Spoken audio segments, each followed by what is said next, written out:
अस्सलाम वालेकुम वरहमतुल्लाहि वबरकातुहू। इस वीडियो में हम बात करेंगे ज़कात के मसाइल के बारे में।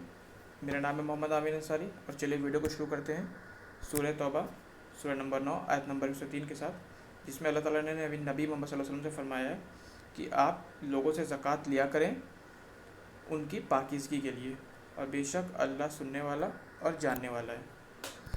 इसी तरह सही मुस्लिम में हमें पता चलता है हदीस में कि इस्लाम की मेन 5 बुनियादें हैं, 5 बुनियादें, 5 पिलर्स ऑफ इस्लाम जिसको बोलते हैं। उनमें से एक है शहादत देना, गवाही देना, फिर है नमाज कायम करना, ज़कात देना, रोज़े रखना और हज को जाना। तो ये 5 चीज़ें हैं जो इस्लाम की बुनियाद कहा जाता है, जिनको 5 पिलर्स ऑफ इस्लाम। फिर अब देखते हैं कि ज़कात हमें कब देना है।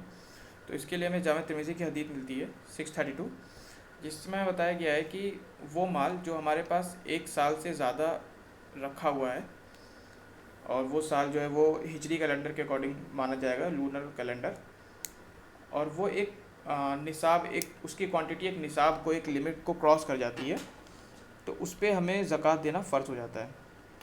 तो यानी कि कोई भी माल जो 1 साल से ज़्यादा है लूनर कैलेंडर, हिजरी कैलेंडर के अकॉर्डिंग, और वो एक क्वांटिटी, एक पर्टिकुलर लिमिट को क्रॉस करता है जिसको निसाब बोलते हैं, तो वो ज़कात हमारे पर देना वाजिब हो जाती है। अब ज़कात हमें 1 साल पे देनी है, लेकिन 1 साल से ज़्यादा नहीं होना चाहिए, 1 साल से कम हो सकता है। जिसमें जामे तिर्मिज़ी की हदीस मिलती है 678, जिसमें एक सहाबा ने नबी सल्लल्लाहु अलैहि वसल्लम से पूछा कि क्या मैं एडवांस में ज़कात दे सकता हूँ, तो आपने परमिशन दे दी। तो इससे पता चला कि ज़कात हम एडवांस में दे सकते हैं, लेकिन हमें ज़कात का जो टाइम है वो 1 साल से ज़्यादा नहीं कम होना चाहिए। अब आइए देखते हैं कि निसाब क्या है। तो निसाब वो होता है जो एक थ्रेशोल्ड, एक लिमिट होती है जिसके ऊपर हमें ज़कात देना वाजिब हो जाता है।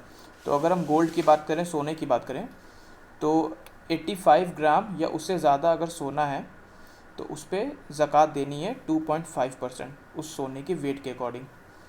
और नबी सल्लल्लाहु अलैहि वसल्लम के ज़माने में सोने की ज़कात सोने से दी जाती थी, चांदी की ज़कात चांदी से दी जाती थी, अनाज की ज़कात अनाज से दी जाती थी। लेकिन आज के टाइम में बहुत सारे उलमाओं कई फतावे मौजूद हैं कि सोने की ज़कात हम पैसे से भी दे सकते हैं। तो अगर 85 ग्राम या उससे ज़्यादा का सोना है तो उस पर 2.5% हमें ज़कात देनी है। अब वो सोने की शक्ल में भी हो सकती है या पैसे की शक्ल में भी हो सकती है। इसी तरह अगर हम चांदी की बात करेंगे तो चांदी में 585 ग्राम की चांदी या उससे ज़्यादा की चांदी है तो उस पर भी 2.5% हमें ज़कात देनी है। अब कुछ उलमाओं का इसमें कैलकुलेशन रहती है, किसी का 580 आता है, किसी का 595 आता है, किसी का 600 के आसपास आता है, किसी का 685 आ रहा है। तो सबके अपने अपने कैलकुलेशन के अकॉर्डिंग सबका अपना अलग अलग वैल्यू है। मैंने सबसे लीस्ट वैल्यू, सबसे कम वैल्यू ली है 585 ग्राम।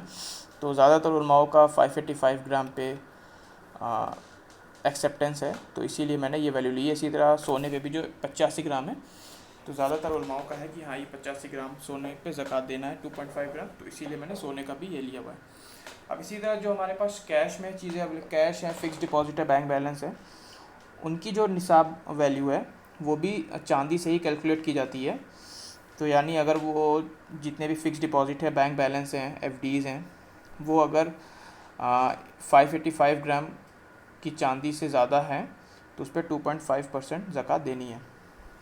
ये बेसिकली इसका जो नियम था, रूल है, वो था कि सोना या चांदी जिसकी निसाब वैल्यू कम होती है उसको, उस पर ज़कात मानी जाती है कैश में। हमारे यहाँ इस समय चांदी की निसाब वैल्यू कम है, तो इसीलिए चांदी पे कैलकुलेट की जाती है अभी कैश की ज़कात। इसी तरह जितने भी प्लॉट्स हैं और ज़मीन जो हम इस नीयत से ख़रीदते हैं कि हमें ये बेचना है, तो उस पर भी ज़कात देनी है 2.5% चांदी के निसाब के हिसाब से। और ऐसे प्लॉट्स जो बेचने की नीयत से नहीं ख़रीदे गए हैं उन पर ज़कात वाजिब नहीं है, उन पर ज़कात देना ज़रूरी नहीं है। इसी तरह बहुत सारे और भी केसेस हैं जिन पे ज़कात देनी होती है, जिन पे ज़कात फ़र्ज़ है। अब वो अलग अलग सिचुएशन में, अलग अलग ज़मीन ज़माने के हिसाब से वो चीज़ें हैं। आप उलमाओं से बात करके और उस पर मालूमात कर सकते हैं, क्योंकि उनमें अलग अलग उलमाओं का इख्तिलाफ़ है, इसलिए मैं उस पर ज़्यादा बात नहीं कर रहा हूँ इस वीडियो में। जैसे कि ज़मीन की पैदावार पे ज़कात है, गेहूँ, किशमिश, खजूर, इन सब पे ज़कात है। बेसिकली ऐसे अनाज, ऐसी चीज़ें जिनको स्टोर किया जा सकता है, उस पे ज़कात वाजिब है। और 5% ज़कात है अगर जो उस खेत में जो पानी है वो आप अगर अपनी तरफ से दे रहे हैं, आपकी तरफ से आप कुएं से पानी सिंचाई कर रहे हैं, तो उस पर 5% ज़कात है। और अगर पानी जो है वो नेचुरल रिसोर्स से आ रहा है, बारिश से आ रहा है या कुछ ऐसे तरीके से आ रहा है कि आपको उसमें पानी, आपको सिंचाई करने की ज़रूरत नहीं है, तो उस पर 10% ज़कात है। तो इसी तरह आप अपने अपने सिचुएशन के हिसाब से उलमाओं से बात कर सकते हैं और ज़कात के बारे में मालूमात कर सकते हैं कि अलग अलग चीज़ों पे ज़कातें हैं। जैसे कि ज़मीन से जो ख़जाना मिला है उस पर 20% ज़कात है। अगर किसी को ज़मीन से कुछ ख़जाना मिलता है, दफीना वगैरह, तो उस पर 20% ज़कात है। सही बुखारी की हदीस है 1499। जो जानवर हैं उस पर ज़कात हैं, कितने जानवर होने पे क्या ज़कातें हैं। तो ये सारी चीज़ें आप मालूम कर सकते हैं उलमाओं से। इसी तरह एक बहुत कॉमन क्वेश्चन पूछा जाता है माशरे में, ये क्वेश्चन काफ़ी पूछा जाता है कि क्या जो सोने और चांदी के ज़ेवर हैं उस पर भी ज़कात है क्या। तो बिल्कुल इसके लिए सुनान अबू दाऊद की हदीस मिलती है हमें 1563 और 1565, जिसमें बताया गया है कि सोने और चांदी की जो ज़ेवर उस पर भी ज़कात है। मैं एक हदीस पढ़ के आपको सुनाता हूँ, सुनान अबू दाऊद की 1563, जिसमें खातून नबी मोहम्मद सल्लल्लाहु अलैहि वसल्लम की खिदमत में हाज़िर होती हैं और वो अपनी बेटी को साथ में लाती हैं और वो 2 सोने के कंगन पहने रहती हैं हाथों में। तो नबी सल्लल्लाहु अलैहि वसल्लम उनसे पूछते हैं कि क्या तुमने इसकी ज़कात दी है, तो वो बोलती है नहीं। तो नबी सल्लल्लाहु अलैहि वसल्लम फरमाते हैं कि क्या तुम चाहती हो कि अल्लाह ताला इसके बदले तुम्हारे हाथ में 2 आग के कंगन डाले। तो फ़ौरन ही उस कंगन को उतार के नबी सल्लल्लाहु अलैहि वसल्लम की खिदमत में दे देती हैं कि ये ज़कात है इसका। इसी तरह सुनान अबू दाऊद की भी हदीस है 1565, इस पर भी हमको पता चलता है कि ज़ेवर पे हमें ज़कात देनी है। तो ये तो बात हो गई कि हमें ज़कात कितनी देनी है, किन किन चीज़ों पे देनी है और कब देनी है। अब हम फाइनली देखते हैं कि ज़कात हमें किसको देनी है। तो उसके लिए कुरान शरीफ की सूरह तौबा सूरह नंबर 9 आयत नंबर 60 में बहुत वाज़ेह बात बताई गई है कि किस किसको ज़कात दे सकते हैं।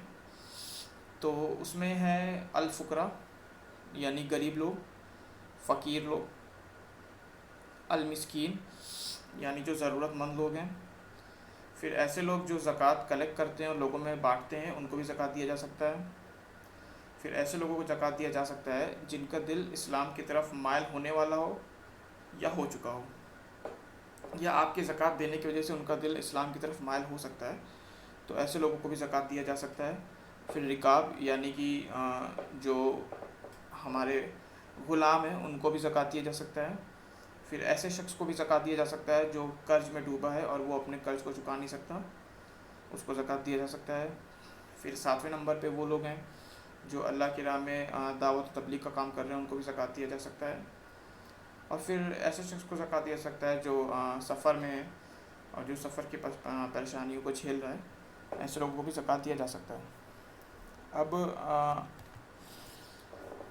ज़कात और ज़कातुल फ़ित्र में अक्सर काफ़ी कन्फ्यूज़न रहती है लोगों में, तो उसके लिए मैंने एक अलग से वीडियो बनाई हुई है ज़कातुल फ़ित्र पे, आप उसको देख सकते हैं। तो उसमें आपको मालूमात पड़ जाएंगी कि ज़कातुल फ़ित्र में और ज़कात में क्या फ़र्क है। और मैंने ज़कातुल फ़ित्र और ज़कात के बारे में एक अलग से भी वीडियो बनाई हुई है जिसमें मैंने सिर्फ डिफरेंस बताया दोनों में क्या फ़र्क है, तो आप उन वीडियो को देख सकते हैं। अल्लाह ताला हमें कहने सुनने से ज़्यादा अमल करने की तौफ़ीक़ अता फ़रमाए। खुदा हाफ़िज़।